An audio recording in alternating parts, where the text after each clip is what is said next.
할렐루야. 10월의 첫날입니다. 하나님께서 새로운 달을 주시고 새로운 날을 주신 것에 감사하는 하루가 되기를 간절히 소망합니다. 하나님께서는 우리에게 늘 약속해 주시고 그 약속을 이루십니다. 하지만 그 약속은 사랑의 약속입니다.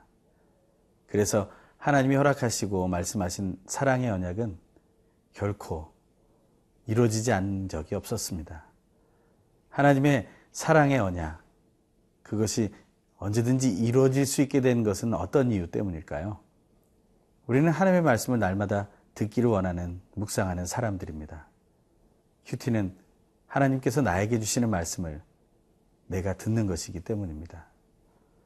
하나님의 말씀이 진정 이루어지게 되었던 것은 바로 하나님의 은혜 때문입니다.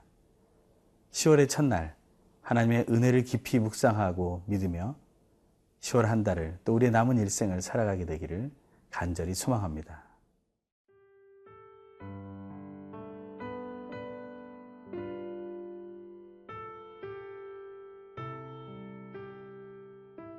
로마서 11장 1절에서 12절 말씀입니다.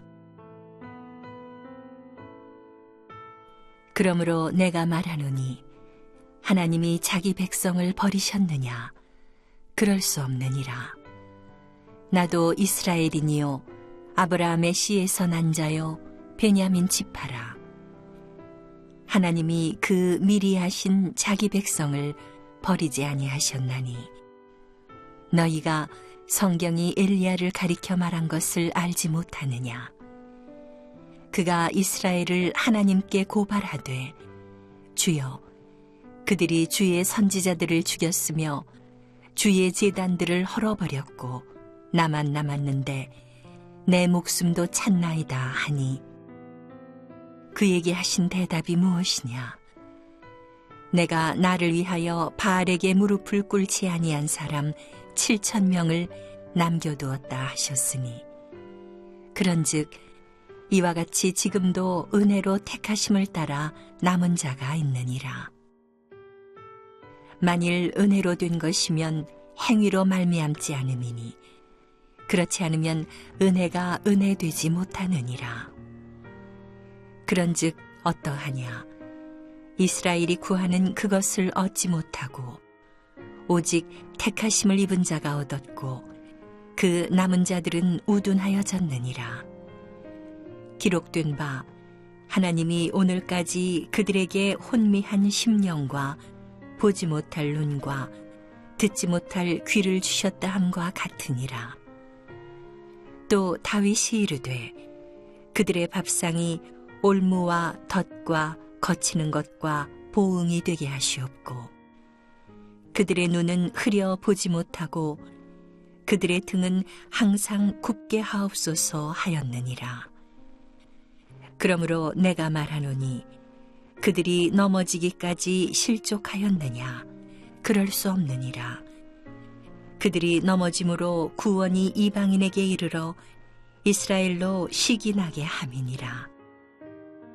그들의 넘어짐이 세상의 풍성함이 되며 그들의 실패가 이방인의 풍성함이 되거든 하물며 그들의 충만함이리요. 사도 바울은 이스라엘 백성이 구원받는 것에 대해 모든 관심을 기울이고 그것에 대해서 계속해서 말하고 있습니다. 로마서 9장 이래로 계속해서 사도 바울은 이스라엘이 구원받는 것에 큰 관심을 두고 있죠. 하지만 이스라엘은 과거의 삶 속에서 하나님을 잘못 이해했고 또 잘못 순종했으며 하나님의 의가 아닌 자기 의에 따라 살아서 예수 그리스도를 구주라 인정하지 못했던 실수를 범했습니다. 하지만 그런 상황 속에서 그들은 이런 질문을 한다고 사도 바울은 말합니다. 오늘 1절의 말씀입니다. 그러므로 내가 말하노니 하나님이 자기 백성을 버리셨느냐. 그럴 수 없느니라. 나도 이스라엘이니요 아브라함의 씨에서 난 자요 베냐민 지파라. 하나님이 하나님의 백성을 버리셨다라고 생각할 수 있는가라는 것이죠. 하지만 사도 바울은 결코 그럴 수 없다고 말합니다. 하나님은 하나님의 백성, 하나님이 선택하신 그 이스라엘을 결코 버리지 않습니다. 오늘날의 상황을 바라보면 이스라엘은 하나님을 잊어버린 것 같습니다. 구약의 하나님은 기억하는 것 같지만 예수를 그리스도로 보내시고 우리를 하나님 나라로 인도하시는 그 하나님을 인정하지 않고 버린 것 같습니다. 하지만 하나님은 결코 그들을 버리지 않으셨습니다. 사도 바울조차도 사실 아브라함의 자손이고 이스라엘 족속이 아닙니까? 하지만 하나님께서는 그 사도 바울을 구원의 자리로 인도하신 것이죠. 그 사실을 꼭 기억해야만 합니다. 사도 바울은 구약의 한 사건을 통해서 하나님이 모든 이스라엘 백성을 버리신 것이 아님을 말하고 계십니다. 이스라엘 시대에 예언을 했던 엘리야의 이야기를 말하고 있습니다. 2절에서 4절의 말씀을 읽겠습니다. 하나님이 그 미리 하신 자기 백성을 버리지 아니하셨나니 너희가 성경이 엘리야를 가리켜 말하는 것을 알지 못하느냐. 그가 이스라엘을 하나님께 고발하되 주여 그들이 주의 선지자들을 죽였으며 주의 제단들을 헐어버렸고 나만 남았는데 내 목숨도 찼나이다 하니 그에게 하신 대답이 무엇이냐. 내가 나를 위하여 바알에게 무릎을 꿇지 아니한 사람 7,000명을 남겨두었다 하셨으니. 엘리야는 지금 혼자 서 있는 것입니다. 그 모든 선지자들이 죽임을 당하는 것을 보았고 그 속에 두려움이 있었습니다. 자기는 지금 많은 것을 하나님 안에서 행한 사람이었습니다. 하지만 그 모든 사역과 그 능력들은 혼자 남은 그에게 아무런 도움이 되지 않았던 것 같습니다. 그래서 엘리야는 하나님을 향해 이렇게 토로합니다. 현 시대를 고발하고 그 이스라엘의 잘못을 하나님 앞에 말하면서 이제 나만 남았다라고 얘기합니다. 하나님은 정말 이스라엘 백성을 모두 버리신 것입니까? 이제 엘리야도 떠나버린 그 시기에 그러면 이스라엘은 버림을 받은 것입니까? 하나님은 그렇게 말하지 않습니다. 하나님은 바알에게 무릎을 꿇지 아니한 7,000명을 남겨두셨다고요. 그들이 각각 혼자 떨어져 있다 할지라도 그들은 하나님을 바라고 있다고 말하고 있는 것입니다. 서로가 소통되지 않아서 그 믿음이 드러내 보이지 않는다 할지라도 하나님은 그 7,000명의 남은 자들의 예배를 받고 계신다는 것을 말하고 있는 것이죠. 오늘날의 북한 땅의 교회를 생각해 보면 우리는 그 바알에게 무릎을 꿇지 않았던 7,000명의 사람들을 기억해 보게 됩니다. 그 중에 어떤 사람은 엘리야처럼 말할지 모르겠습니다. 이제 나만 남지 않았습니까? 하지만 하나님은 그에게 그렇게 말씀하지 않으실 것입니다. 엘리야에게 말해주셨던 것처럼 그렇지 않다. 우상에게 무릎을 꿇지 않은 사람들이 아직 나를 예배하고 있다. 그것은 어떻게 가능한 것입니까? 하나님의 사랑이 어떻게 끊어질 수 없습니까? 하나님의 구원의 계획이 어떻게 멈춰질 수 없습니까? 그것은 오늘 본문 5절에서 이렇게 얘기합니다. 그런즉 이와 같이 지금도 은혜로 택하심을 따라 남은 자가 있느니라. 그 해답은 하나님의 은혜 때문입니다. 우리는 하나님의 은혜 없이는 살 수 없는 사람들임을 믿어야 합니다. 하나님의 은혜만이 우리 모두를 구원하심을 믿습니다.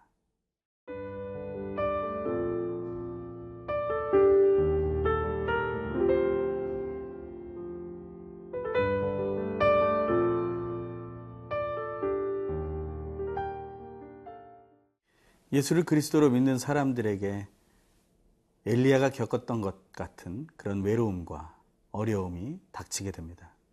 하지만 우리가 잊지 말아야 할 것은 그런 상황에서도 하나님의 은혜는 멈추지 않는다는 것입니다.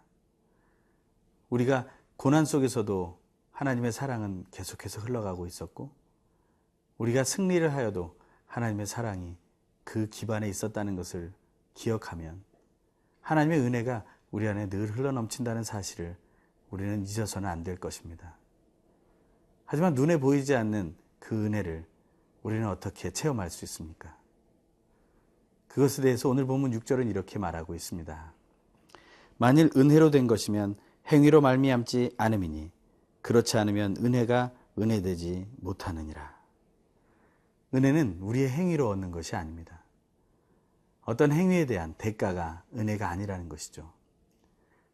행위에 대한 대가로 받는 것은 마땅한 것이고 그것은 하나의 급여와 보상과 같은 개념입니다.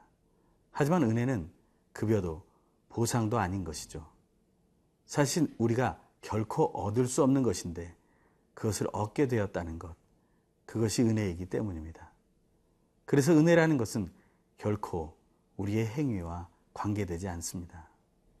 그것은 하나님의 주권으로 우리에게 무조건적으로 베푸시는 것이 되는 거죠. 그래서 신학자들은 하나님의 무조건적인 은혜라는 것을 말하고 있습니다. 우리는 그 무조건적인 은혜를 받을 준비를 해야 합니다. 이스라엘 백성들은 하나님의 그 무조건적인 은혜를 받는 것에 익숙하지 않았습니다. 왜냐하면 자기 의가 너무 중했고 하나님보다는 하나님의 구원을 이루기 위해서 허락하신 그 율법에 매여 있었기 때문이죠. 그 율법에 매여 있던 그들은 오히려 그들이 알고 있는 것 때문에 덫에 걸리게 됩니다. 하나님의 은혜를 받지 못하는 이유 중에 하나는 바로 우리가 의심하기 때문이죠. 내가 행해도 얻지 못하는 것이 은혜인 것을 우리가 의심하게 될 때 우리에게는 우리가 넘어지는 아픔을 얻게 되고 그것 때문에 힘들어하는 것을 경험하게 되는 것입니다. 오늘 보면 7절에서 10절은 이렇게 말하고 있습니다. 그런즉 어떠하냐?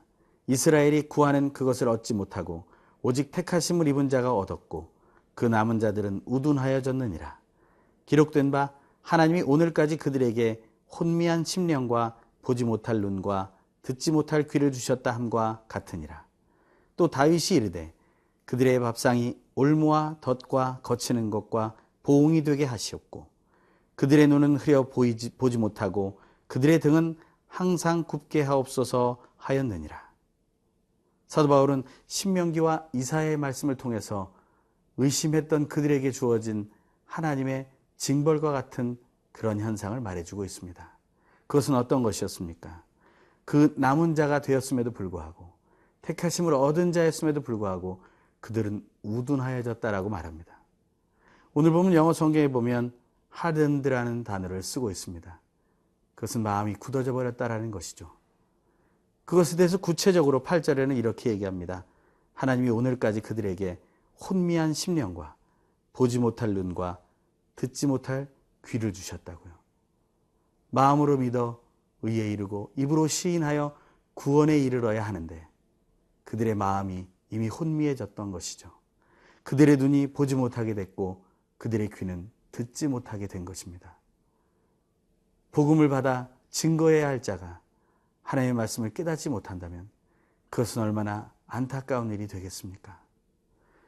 9절과 10절에도 계속해서 얘기합니다. 그들의 밥상과 그들의 눈과 그들의 등이 온전치 못하게 된다고 말하고 있습니다. 그들의 모습 속에서 오늘 우리의 모습을 보기 원합니다.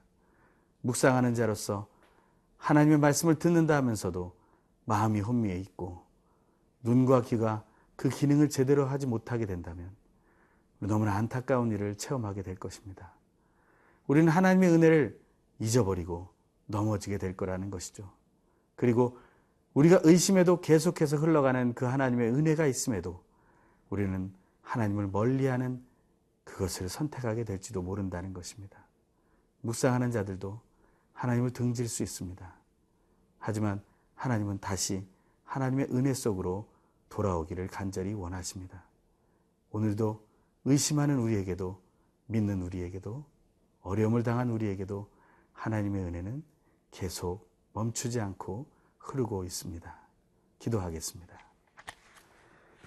하나님 아버지 감사를 드립니다. 우리가 믿음이 부족하여 회개합니다. 우리 속에 의심을 회개합니다.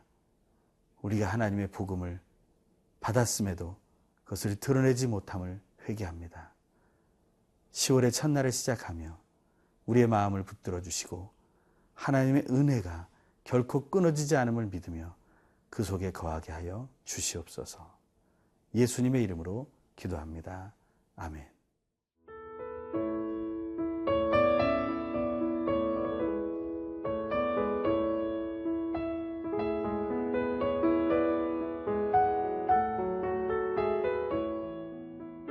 이 프로그램은 시청자 여러분의 소중한 후원으로 제작됩니다.